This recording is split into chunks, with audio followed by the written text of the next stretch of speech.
Hello and welcome, guys. Today I'm here to review the TV series Justified. It finished airing a few years ago, but I watched on Amazon Prime last year and really liked it, and I felt like I wanted to talk about it here today. I'll be covering all 6 seasons, so I won't be able to go into much detail, but I'll try to give some encompassing thoughts of the show.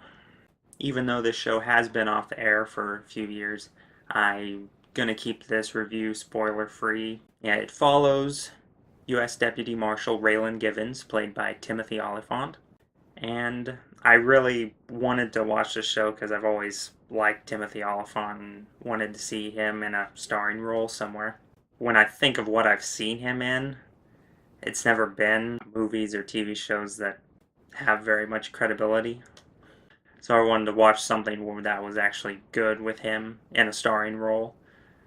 So yeah, his style of justice is very almost Old West. That's why some people consider this show kind of a riff on Westerns, but it takes place in Kentucky for most of the time, so it doesn't really feel like the setting is much of a Western. And I don't want people to get confused by thinking it's a Western because the style of the show is not really Western. It's more of a crime show, even though Raylan wears a cowboy hat most of the time, and people kind of say he's a cowboy sometimes, but the way he approaches taking down criminals is like threatening them and really not things that would be too ethical by modern standards. So, show opens with him approaching a mob boss in Florida. Apparently, he had threatened him about 24 hours earlier to get out of town or else I'll shoot you. And so he approaches him saying, "Oh, yeah, you still aren't out of town, so I guess we're here to have a shootout." And then, yeah, he ends up shooting the criminal after the criminal pulls his gun first. So it's, again, he slides by on ethicality. There's still a big threat of a PR fallout with the marshal's office because of his actions. So while all the heat dies down, they transfer him back to his home state of Kentucky, where they actually, I think, requested him because a criminal there trying to take down Boyd Crowder, played by Walton Goggins. They went to school together and dug coal together, which is mentioned a lot, comes into play. They're digging coal. So most of the show is trying to convict Boyd Crowder of something that they can use to take him down, even though he's very sly and smart and can usually wriggle his way out of the convictions. I really think these two did a very good job with what they're given. Boyd really has the more interesting character development throughout the show because from the first season, very beginning of the first season to the middle of the first season to the end of the first season, he has an arc all to himself in that season. And then he has another arc in the second season. And then, kind of in the third season, he settles around where he's at for the rest of the show, really. Raylan just didn't really go through that much of an arc as Boyd did. Another standout character I really liked was Art Mullen, played by Nick Searcy. He's the chief deputy marshal in the Kentucky office and Raylan's boss. And he's just great in this show. I have basically no complaints with his character because typically in these shows following a character in law enforcement, they make their chief or boss character just like a stick in the mud that is always trying to conflict with the way the main character solves crime and just makes them kind of unlikable in the process. And even though Art Mullen doesn't appreciate how Raylan solves crime sometimes, you completely understand why. You can see Raylan's doing things in a unethical fashion sometimes. And when Art starts yelling at him, you completely understand and you're like, go Art, because Art's awesome. Also in the marshal's office was the two characters Rachel Brooks, played by Erica Tazel, and Tim Gutterson, played by Jacob Pitts. I really thought these two could have offered the show more, that they didn't get very much screen time compared to certain other characters, that since the show basically equally splits its time between criminal factions and the marshal's office and what they're doing, these two kind of got shoved to the sidelines that I really liked when they were there, but they just didn't get too much to do and not a whole lot of character development. And I thought that was really a shame. Another character that had a lot to do later on in the show was Ava Crowder, played by Joelle Carter. She becomes increasingly relevant later on in the show, almost taking as much of a role as Boyd and Raylan, especially in the 5th season where she has her own separate storyline where she's like by herself most of the time. Another character I enjoyed was Raylan's father, Arlo Givens, played by Raymond J. Barry. And he just was so creepy and slimy and kind of tragic with his story, and just he kind of starts having dementia later on in the show, and him and Raylan's relationship is really dysfunctional, and it was really interesting to watch. And a surprise character was Wynn Duffy, played by Jer Burns. And I've seen this guy in shows like Burn Notice and Breaking Bad, but this is definitely a standout role. He really is a very interesting actor.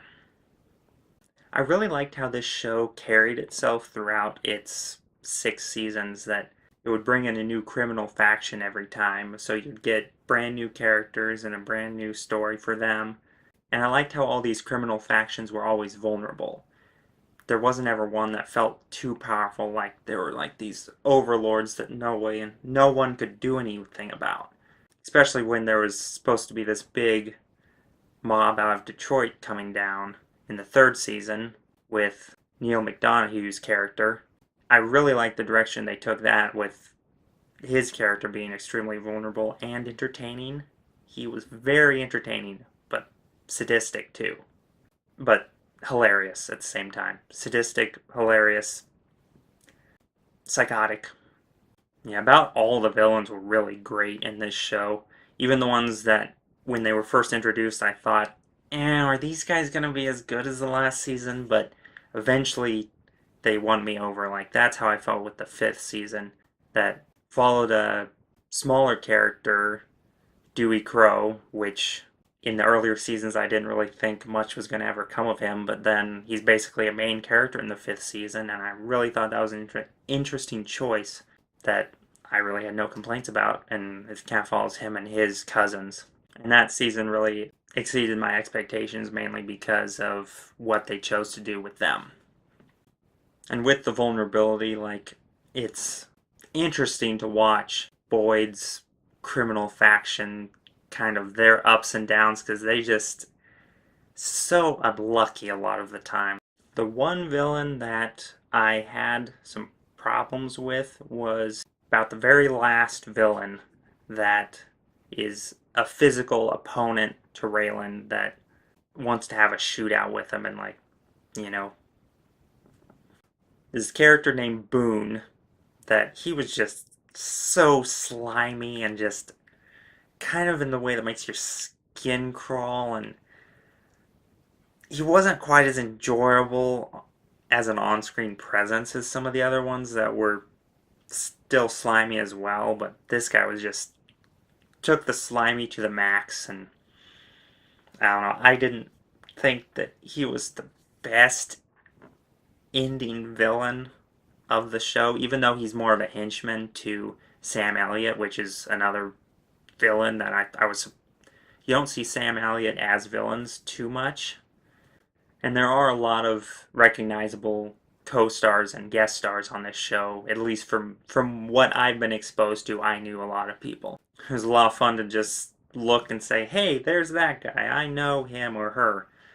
And even though it's kind of more of a novelty when it really comes down to it, that I thought it was fun. That's not really something most shows probably plan for, just for my watching experience.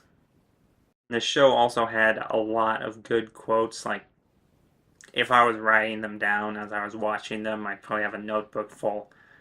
But I wasn't writing them down, so I can't remember all of them, and I had a little fun with the editing of one of them. You fell victim to one of the classic blunders. The most famous is never get involved in a land war in Asia, but only slightly less well known is this: never go in against a Sicilian when death is on the line. You're being awfully flip for someone who's about to die. If I was to go into nitpicks or complaints, I would probably say that something I noticed seemed to use a lot of green screen when they were in vehicles. It's especially noticeable in the earlier seasons that I was able to very much tell that they were not driving out in the real world. Seems like I've seen other low budget shows that were able to at least make it look better or have them actually out in the world. And then I also kind of take issue with the uh, opening theme music. I'm not a fan of either styles of music they're going for. It's one of those country and rap combinations that I don't really get into either style of music. So combining it really isn't going to do anything for me. After the first season, I started skipping the theme song. Visually, in the credits segment, there's just jump cuts of Timothy Oliphant's stunt double kind of walking around, and you can't see his face, and it's pretty obvious it's not him, and it's not much to look at either. The show grew out of its theme song after the first season.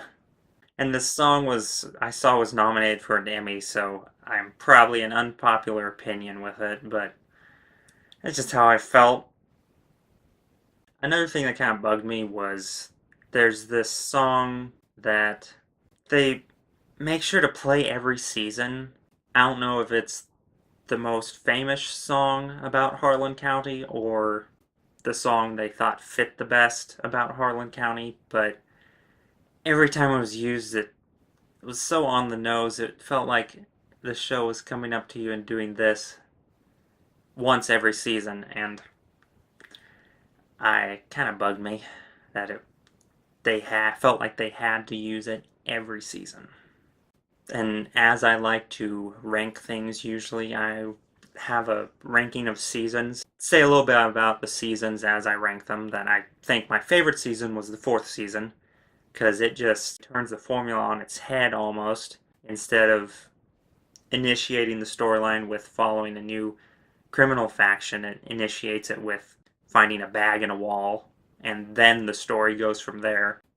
I just thought that whole plot line involving that was really engaging. I thought the second season was probably the best example of following the criminal family faction. Thought Margot Martindale's role in that season was very interesting. She won an Emmy for that. Next, I have the third season because it's one that really exceeded my expectations. Basically all to do with Neil McDonough. He's just entertaining, even though he's psychotic and kind of disturbing sometimes, but still very entertaining. Probably the best single villain, since he doesn't really have too much of a faction with him, or too many people supporting him. He has to carry it almost all by himself, and he really carries it. And then I'll have the fifth season because it exceeded my expectations with the criminal family faction. That at first I was afraid it was going to be just kind of a retread of the second season, but it did enough different things that I've still found it very interesting. Even though my one complaint with that season is that it doesn't feel like Raylan really had much to do, because the fourth season kind of wrapped up a few of his storylines with his ex-wife and his father. In the fifth season, it felt like he was just kind of bopping along, not really had too much motivation. The criminal faction really had to carry that season. And then I'll have season 6 because I thought it was a little weaker on the criminal side. There wasn't as much depth there as other seasons. I was slightly disappointed in the ending, not too disappointed, but I was bracing myself for things to get really real at the end. Like, we were going to lose people, but I was surprised how safe it was, actually. And then the first season is my least favorite season just because it was still getting its footing, even though I enjoyed the season. The show as a whole added more depth as it went along and kind of peaked at the 4th season.